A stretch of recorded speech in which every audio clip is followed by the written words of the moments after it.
साथियों, मैं Patel sir Bhilai tutorial के डायरेक्टर होने के साथ साथ कंपटीशन एग्ज़ाम जो बच्चे बहुत पिछड़े जगह से हैं, जो तैयारी करना चाहते हैं लेकिन तैयारी नहीं कर पा रहे हैं, किन्हीं के पास फीस का मुद्दा है और बहुत सारी समस्या है जीवन में, तो मैं इस चैनल के माध्यम से आप लोगों को अब फ्री ऑफ कास्ट में क्लास प्रोवाइड करने जा रहा हूं। और भिलाई ट्यूटोरियल के नाम से आपको यूट्यूब में ये चैनल मिल जाएगा। इसको सब्सक्राइब और लाइक ज़रूर करिए। अगर मैं आपको कुछ दे रहा हूं तो पलटकर आपसे भी मैं एक कुछ उम्मीद रखता होऊंगा। तो मैं सिर्फ आपसे कुछ नहीं मांग रहा हूं, मैं आपको केवल सब्सक्राइब करने बोल रहा हूं और लाइक करने बोल रहा हूं। लाइक करिए और मेरा भी उससे क्या होगा, मनोबल बढ़ेगा और मैं दुगने मेहनत करके आपको क्लास प्रोवाइड करवाऊंगा। इसका फ़ायदा जो ऑलरेडी जो बच्चे तैयार हैं उनको तो मिलेगा ही, और जो पहली बार जुड़ रहे हैं उनको भी मिलेगा। पहले आप वीडियो को पूरा देखिए। आप कितने भी तैयारी में बैठे होंगे, आपको हमेशा कुछ ना कुछ कंटेंट मेरे द्वारा दिया गया हमेशा काम आएगा परीक्षा में। आज हम जो टॉपिक चालू करने जा रहे हैं वो छत्तीसगढ़ मैपिंग पढ़ाते पढ़ाते हम अपने स्टूडेंट लोगों को एक संभाग पढ़ा चुके हैं। इस मेरा क्लास चल रहा है, उसी बीच में मैं आप लोगों को ये पढ़ा रहा हूँ। तो जैसे मेरे क्लास के बच्चे पढ़ रहे हैं वैसे ही आप लोगों को भी मैं पढ़ा रहा हूँ, ठीक है। तो हम लोगों को चालू करना है आज छत्तीसगढ़ के मैप में बिलासपुर ज़िला। आइए बिलासपुर ज़िला को जानते हैं और इस ज़िले से जुड़ी इतनी जानकारियां मैं आपको दे दूंगा जितना ना कहीं पुस्तकों में लिखा है, ना एक साथ कहीं मिलने वाला है। प्लीज़ इसको सब्सक्राइब और लाइक करके आप मेरा और इस YouTube चैनल को आगे बढ़ाने में मदद करें। धन्यवाद। आपको एक ओवरव्यू दे देता हूं मैं। ये अगर आप छत्तीसगढ़ का मैप मानते हैं इसे, ये ऐसा हमारा छत्तीसगढ़,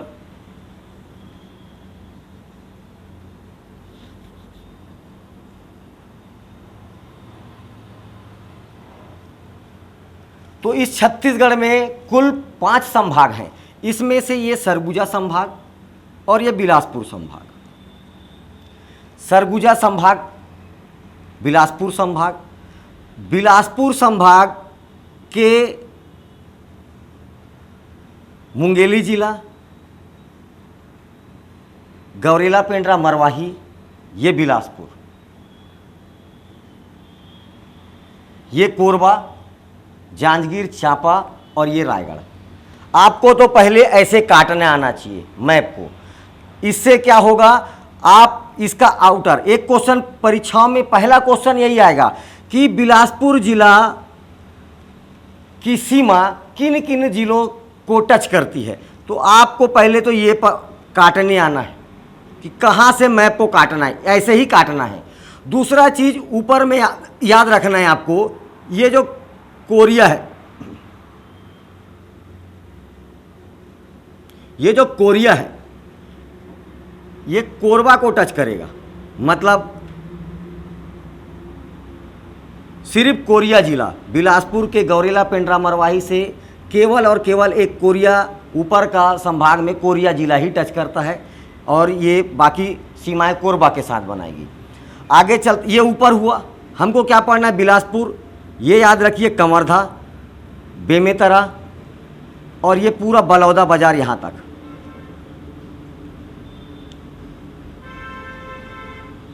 बलौदा बाजार, बेमेतरा, कमरधा। अब आपको पहला सवाल पूछेगा, बिलासपुर किन किन जिलों को स्पर्श करता है। बलौदा बाजार कर रहा है, इसके बाद मुंगेली कर रहा है, गौरेला पेंड्रा मरवाही कर रहा है, इधर से देखेंगे तो कोरबा कर रहा है और ये जांजगीर चांपा कर रहा है। इसका मतलब इस बिलासपुर ज़िले का ये सारे के सारे स्पर्श जिले हुए। साथ ही साथ आपको ये याद रखना है कि ये जो बिलासपुर है गौरेला पेंड्रा मरवाही बनने के बाद एक लैंडलॉक्ड जिला है। लैंडलॉक्ड जिला किसको बोलते हैं? ऐसे जिले जिनकी सीमा किसी अन्य राज्य को नहीं टच कर रही है। साथ ही साथ याद रखना है किसी समुद्री सीमा को भी नहीं टच करनी चाहिए। तो यहाँ समुद्र आने का सवाल ही नहीं पैदा होता है। तो और किसी राज्य की सीमा से लग भी नहीं रहा है। पहले लगता था, जब गौरेला पेंड्रा मरवाही था तो एमपी के साथ इसकी सीमाएं लगती थी, परंतु आपको याद रखना है कि वर्तमान में बिलासपुर एक लैंडलॉक जिला है। ऊपर बताया चुका हूँ मैं आपको, सरगुजा में एक बताया था, सरगुजा संभाग में सरगुजा जिला एक लैंडलॉक जिला था, वैसे ही बिलासपुर जिला एक लैंडलॉक जिला है। चलिए, अब बिलासपुर का अध्ययन अब चालू करना है हमको। आपको पहले ये काटने आना चाहिए। आउटर कैसे काटा जाएगा ध्यान रखना है। बलौदा बाजार, मुंगेली, गौरेला पेंड्रा मरवाही, कोरबा, जांजगीर चांपा, ये जिले बिलासपुर की सीमाओं को टच करते हैं। चलिए, अब मेन मैप बनाइए बिलासपुर का। जैसा बना रहा हूं आपको भी वैसे ही बनाना है और वैसे ही काटना है। इससे धीरे धीरे आदत पड़ते जाएगा और एक दिन आप छत्तीसगढ़ का मैप बहुत आसानी से बनाना सीख जाएंगे।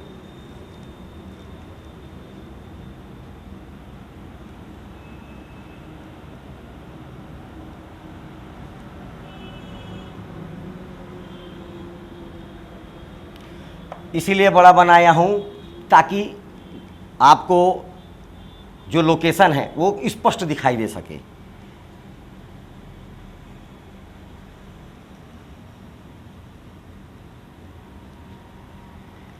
मुंगेली, गौरेला पेंड्रा मरवाही, कोरबा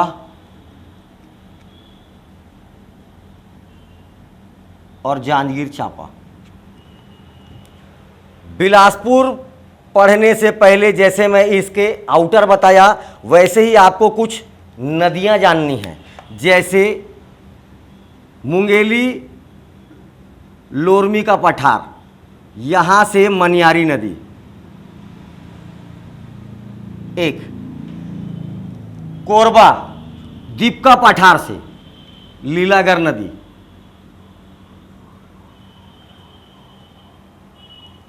नीचे बात करूंगा तो ये कंवर्धा बेमेतरा, कंवर्धा के नीचे आपका राजनांदगांव, राजनांदगांव के बाजू में महाराष्ट्र। नांदगांव की सीमा किससे लगी? महाराष्ट्र से। महाराष्ट्र के गढ़चिरौली से ये शिवनाथ नदी,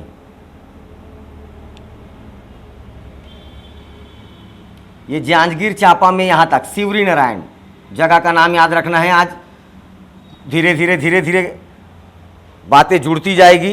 पहले आप शिवरी नारायण जगह का नाम तो जानिए, कम से कम जांजगीर चांपा में पड़ेगा। इस शिवरी नारायण में नीचे से आकर महानदी मिलेगी और आगे जब ये बढ़ेगा तो अब ये महानदी के नाम से आगे बढ़ना चालू हो जाएगा। ठीक, ये मैं क्यों बता रहा हूँ, क्योंकि आपसे सवाल पूछेगा बलौदा बाजार और बिलासपुर को कौन सी नदी प्राकृतिक रूप से विभाजित करती है। तो याद रखना है शिवनाथ नदी। ये कौन सी नदी है? शिवनाथ नदी, शिवनाथ नदी, शिवनाथ नदी। वैसे ही आपको पूछेगा मुंगेली और बिलासपुर को कौन सी नदी? मनियारी नदी। मुंगेली और बिलासपुर का नेचुरल बाउंड्री, प्राकृतिक रूप से इन दोनों को अलग कौन करेगा? मनियारी नदी। वैसे ही आपको याद रखना है दीपका पठार से लीलागर, ये लीलागर जांजगीर चांपा, बिलासपुर, कोरबा, बिलासपुर, इनके बीच में प्राकृतिक विभाजक का काम करेगी। ये जानना जरूरी था आपको। अब मैं आपको ले चलता हूं बिलासपुर की यात्रा पर।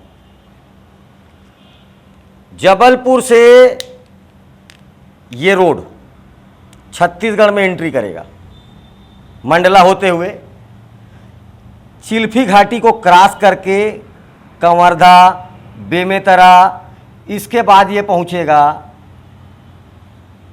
सिमगा। सिमगा, सिमगा से ये सीधा निकल जाएगा नीचे रायपुर, रायपुर से सुकमा, छत्तीसगढ़ का लोवेस्ट कोंटा तक जाएगा और नाम रहेगा नेशनल हाईवे नंबर 30।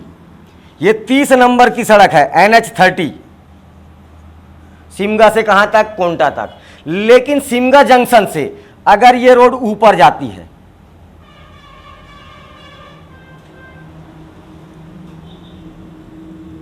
अंबिकापुर तक ये रोड जानी है, अगर ये सिमगा से ऊपर की तरफ बढ़ता है तो इसका नाम हो जाता है नेशनल हाईवे नंबर 130।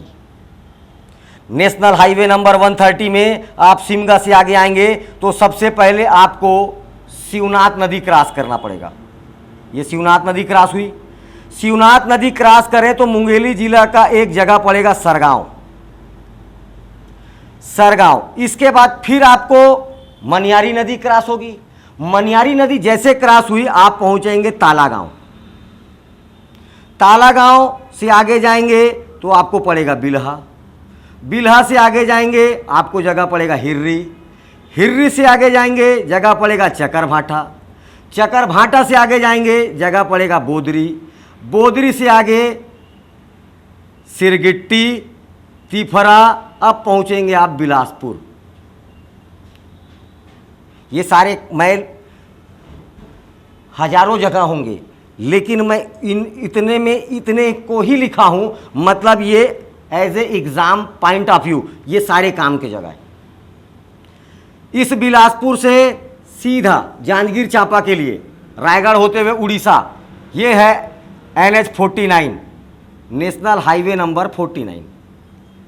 याद रखना है आपको। बिलासपुर से सीधा चले गए 49 नंबर की सड़क पर तो क्या पड़ेगा?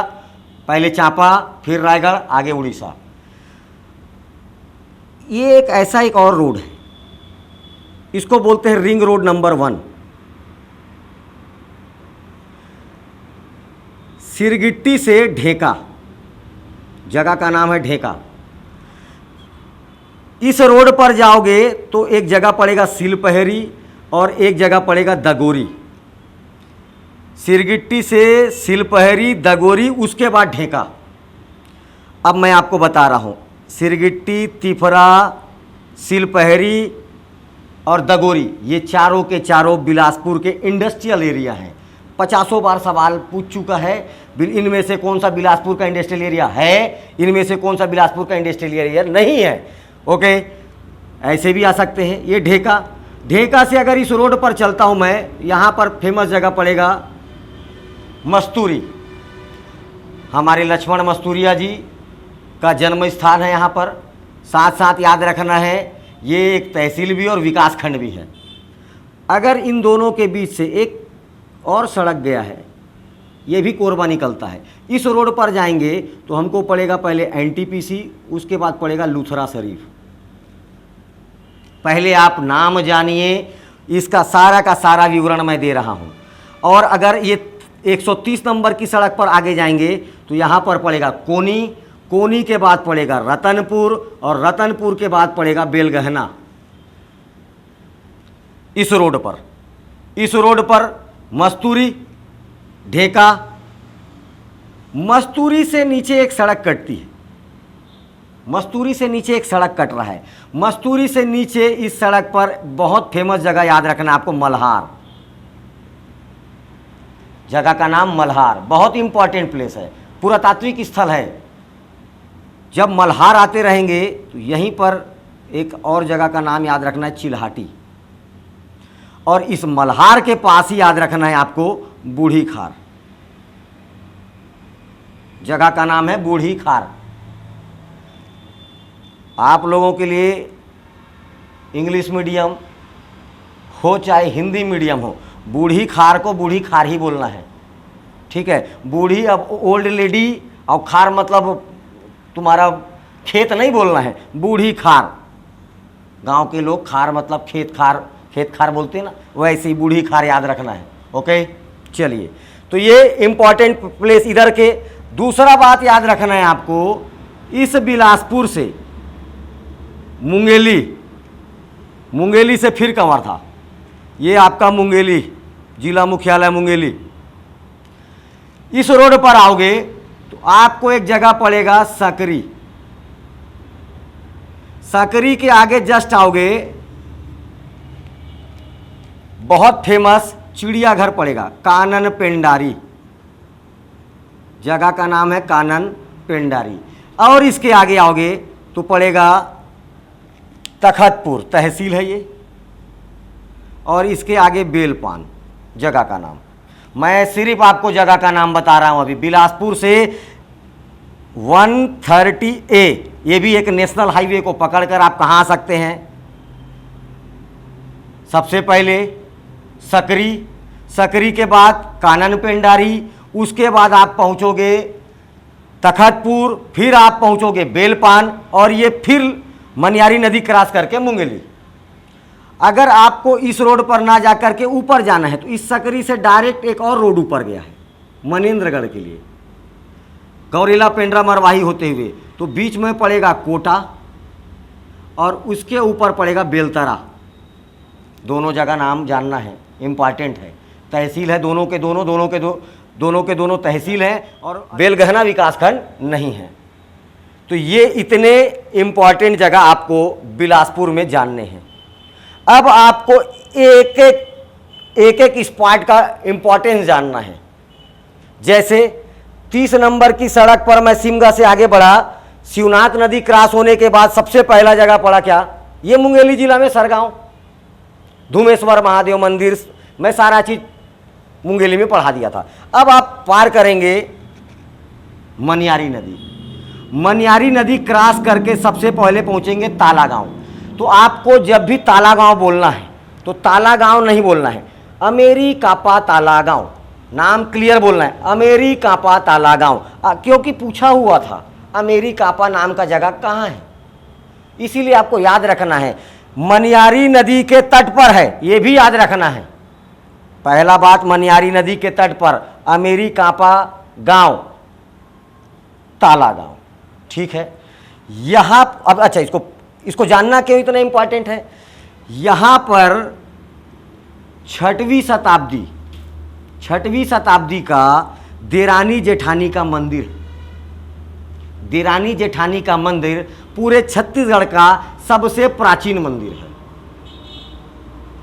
अब इंग्लिश मीडियम बोले देरानी जेठानी को इंग्लिश में बताए, अरे मंदिर का नाम है देरानी जेठानी, समझ रहे हैं। हाँ, तो इतना कंफ्यूज नहीं होने का है। इंग्लिश में भी देरानी लिखा होगा, हिंदी में भी देरानी लिखा होगा। देरानी जेठानी दो संबंध होता है, छत्तीसगढ़ की महिलाएं एक्सपर्ट हैं, उनको ज़्यादा पता होगा। तो याद रखना है देरानी जेठानी का मंदिर। ये स्थापत्य की दृष्टि से ऐसे ही है जैसे गुप्त कालों का है। तो गुप्त काल के स्थापत्य में जाता है ये, गुप्त काल के स्थापत्य में। इनकी वास्तु शैली किस प्रकार की, गुप्त शैली, गुप्त वंश का ही माना जाता है। तो याद रखना है आपको फेमस देरानी जेठानी का मंदिर। अब इस देरानी जेठानी के प्रांगण पर वेंगनर, देखिए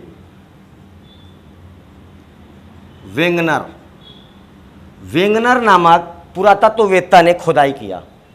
इस खोदाई से इसके प्रांगण में एक बहुत विलक्षण मूर्ति मिला, जिसका नाम आप बोलते हैं रुद्र शिव की प्रतिमा, विलक्षण रुद्र शिव की प्रतिमा।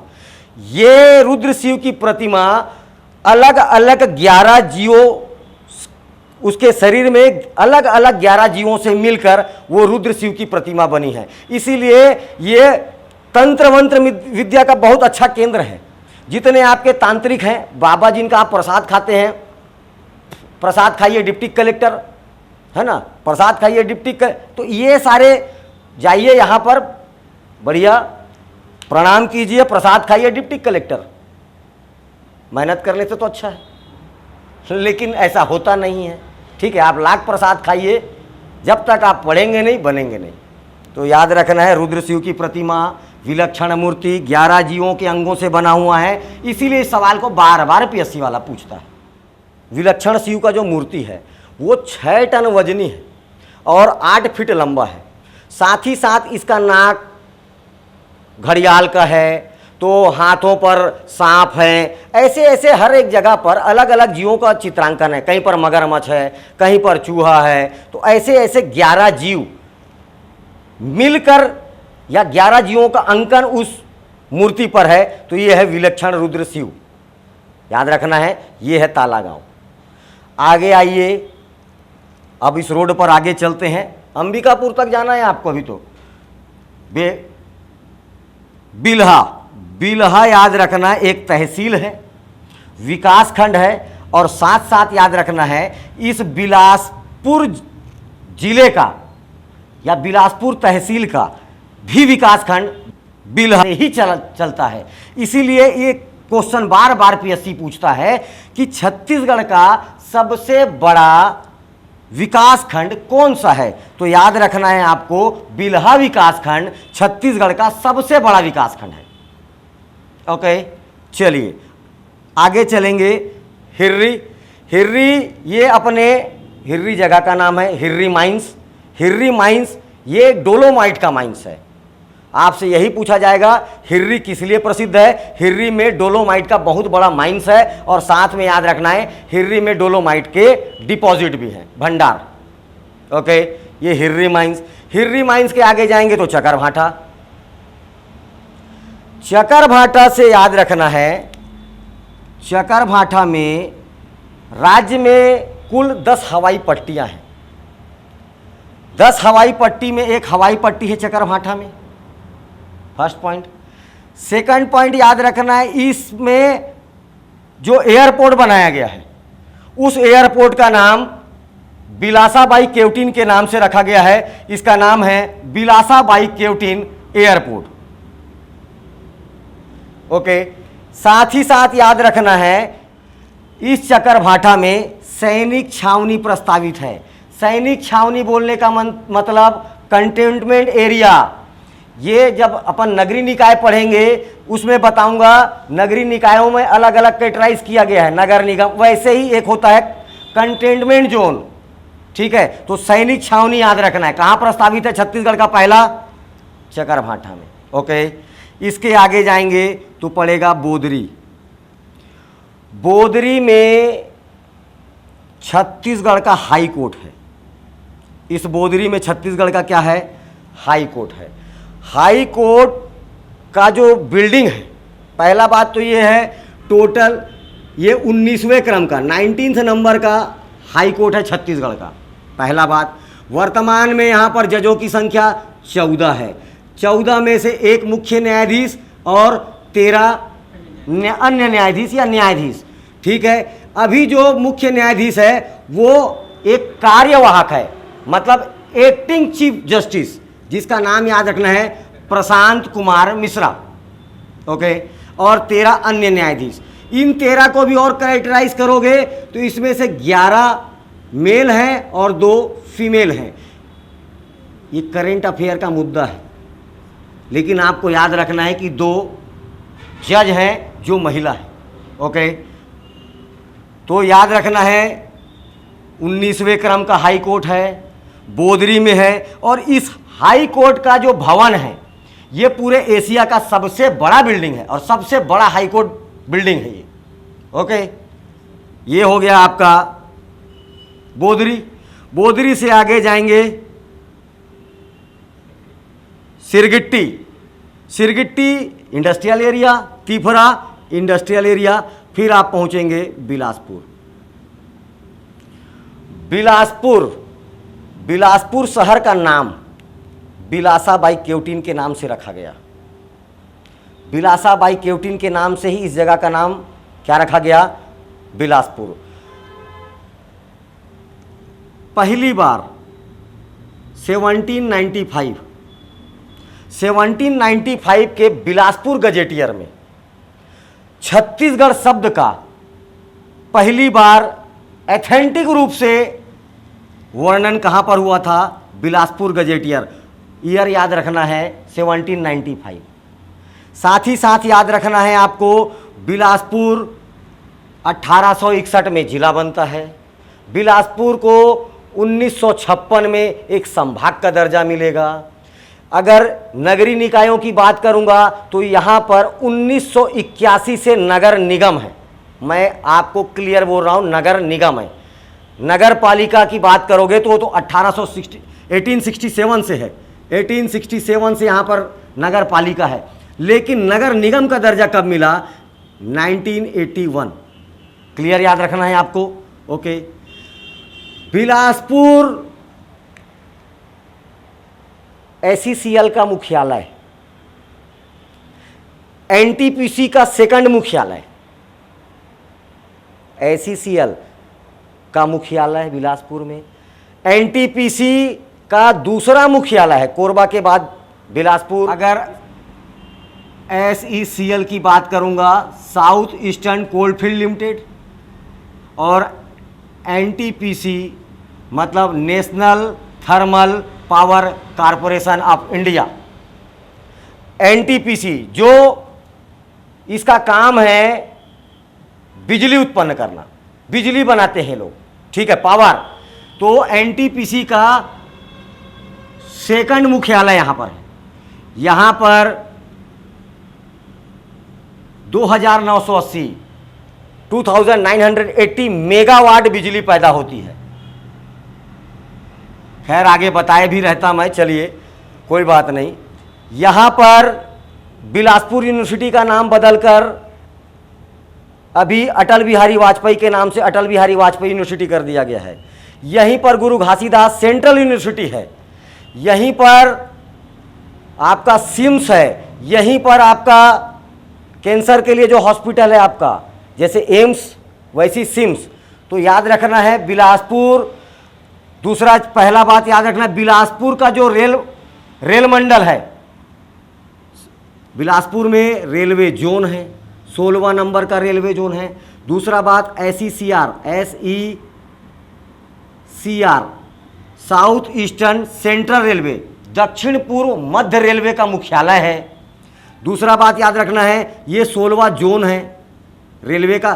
टोटल 17 जोन है, इसमें से 16वां जोन बिलासपुर रेलवे जोन है। याद रखना है, रेलवे जोन यहाँ पर भर्ती भी करती है, रेलवे जोन कॉम्प्लेक्स है। ओके, ये बिलासपुर जो है मेन इसीलिए फेमस हुआ या इसीलिए फेमस है क्योंकि ये कलकत्ता और बम्बई को जोड़ती है। जब हम राष्ट्रीय संगठनों की बात करेंगे, कलकत्ता और बम्बई, तो इनके बीच में क्या था? बिलासपुर, रेलवे स्टेशन बिलासपुर, ठीक है। पंडित सुंदरलाल शर्मा मुक्त विश्वविद्यालय 2005 से 2005 से यहाँ पर पंडित सुंदरलाल शर्मा मुक्त विश्वविद्यालय चल रहा है। बिलासपुर आपको याद रखना है, छत्तीसगढ़ के जितने भी वनवृत्त हैं, फॉरेस्ट रेंज, उसमें बिलासपुर वनवृत्त सबसे बड़ा वनवृत्त है। बिलासपुर को छत्तीसगढ़ की न्यायधानी बोलते हैं। क्यों? क्योंकि बिलासपुर में ही क्या है? हाई कोर्ट है। छत्तीसगढ़ का हाई कोर्ट जहां पर होगा उसी को बिलासपुर की न्यायधानी बोल दिए। राजस्व मंडल का मुख्यालय है बिलासपुर। ओके, राजस्व मंडल का ये वीडियो आपको 2-3 बार लगातार देखना पड़ेगा, इतना आसानी से हर चीज़ याद नहीं हो जाएगा, ठीक है। और मैं लिखने वाला हूं नहीं, तो आपको इसी को सुन कर वापस लिखना पड़ेगा। एक जगह इकट्ठा रहेगा तो आपके लिए अच्छा है, ठीक।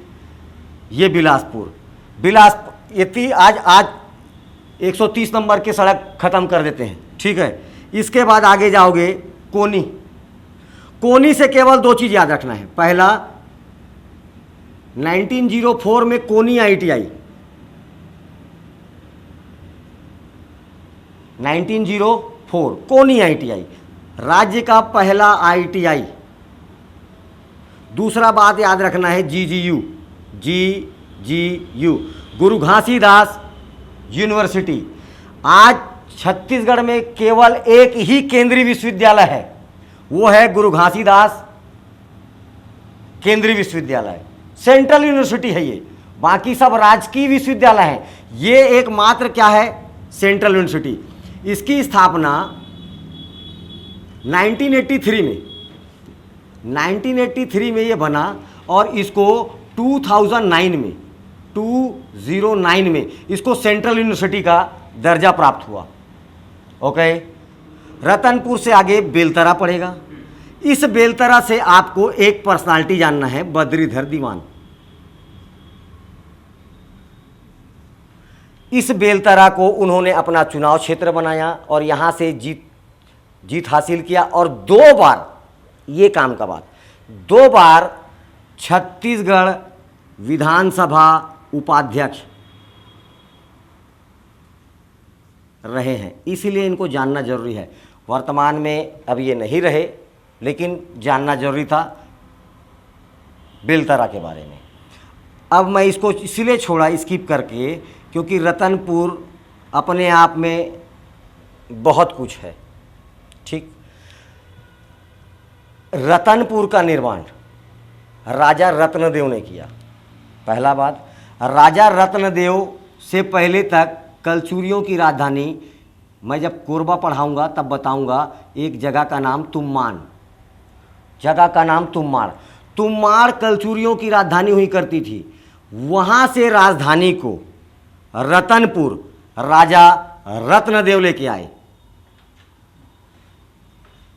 राजा रत्नदेव ने इसको राजधानी बनाया और राजधानी बनाकर इसे कुबेरपुर की संज्ञा दी। कुबेरपुर आगे चलकर ये रतनपुर कहलाने लगा। तो आपको याद रखना है, राजा रत्नदेव ने इसको बनाया।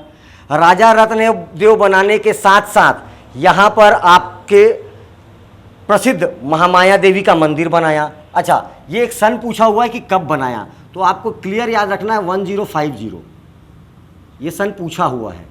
ठीक है, तो 1050 में इसने यहाँ पर महामाया देवी का मंदिर बनाया। अगर शताब्दी की बात करेगा तो 11वीं शताब्दी लेना पड़ेगा। कौन सी शताब्दी लोगे? 11वीं शताब्दी। तो यहाँ पर इन्होंने महामाया देवी का मंदिर बनाया। महामाया देवी के मंदिर के थोड़ा सा आगे यहीं पर भैरव बाबा का मंदिर है, भैरव बाबा का मंदिर है, लखनी देवी का मंदिर है, एक बीरा देवी का मंदिर है। कुछ दूर और आगे जाओगे, रतनपुर से कुछ दूर और आगे जाओगे तो यहाँ पर राम टेकरी में राम मंदिर बनाया गया है। बिंबाजी भोसले, याद रखना है, स्पष्ट याद रखना है, राम टेकरी का जो राम मंदिर है किसके द्वारा बनाया गया है? बिंबाजी भोसले के द्वारा बनाया गया है। वहीं पर उन्होंने मंदिर के जस्ट सामने सीधा एकदम मुख्य द्वार खुला हुआ है, मुख्य द्वार से सीधा वो उन्होंने प्रणाम करते हुए अपना खुद का मूर्ति बनाया है।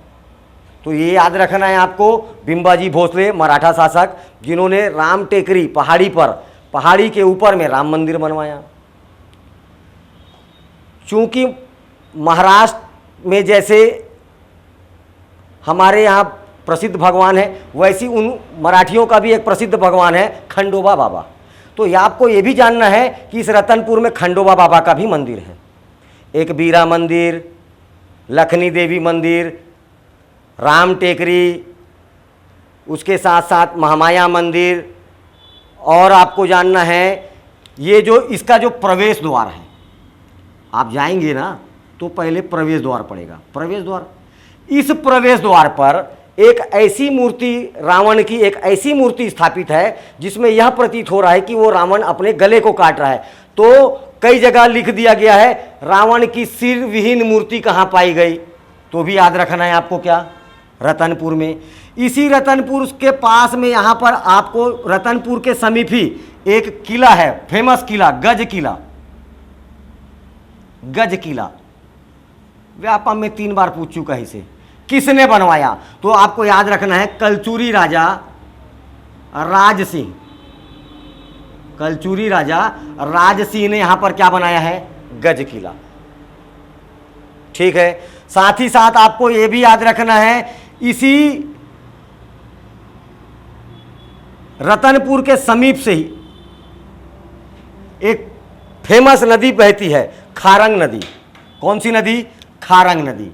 ये खारंग नदी, इस खारंग नदी पर रतनपुर के समीप खूंटा घाट जलाशय। कौन सा जलाशय? खूंटा घाट जलाशय। और ये खारंग नदी खुद यहाँ से गौरेला पेंड्रा मरवाही से अरपा नदी निकलेगी। ये अरपा नदी बिलासपुर शहर अरपा नदी के तट पर है। बिलासपुर शहर अरपा नदी के तट पर है।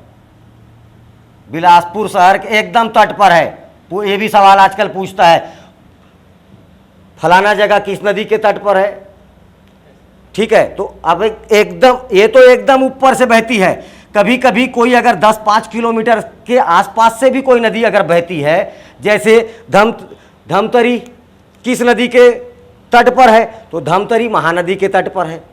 अब कोई जरूरी नहीं है कि 10-5 किलोमीटर को भी तट ही माना जाता है, तट पर ही मानना है आपको। इसकी ये सहायक नदी है। खारंग इस अरपा नदी की सहायक नदी है। ओके, इस पर खूटा घाट जलाशय है। कहां पर है? रतनपुर में ही है भाई। रतनपुर, अब अभी भी रतनपुर जब मराठों का शासन चल रहा था तो ये रतनपुर मराठे अपना शासन सूबेदारों के तहत करवाते थे।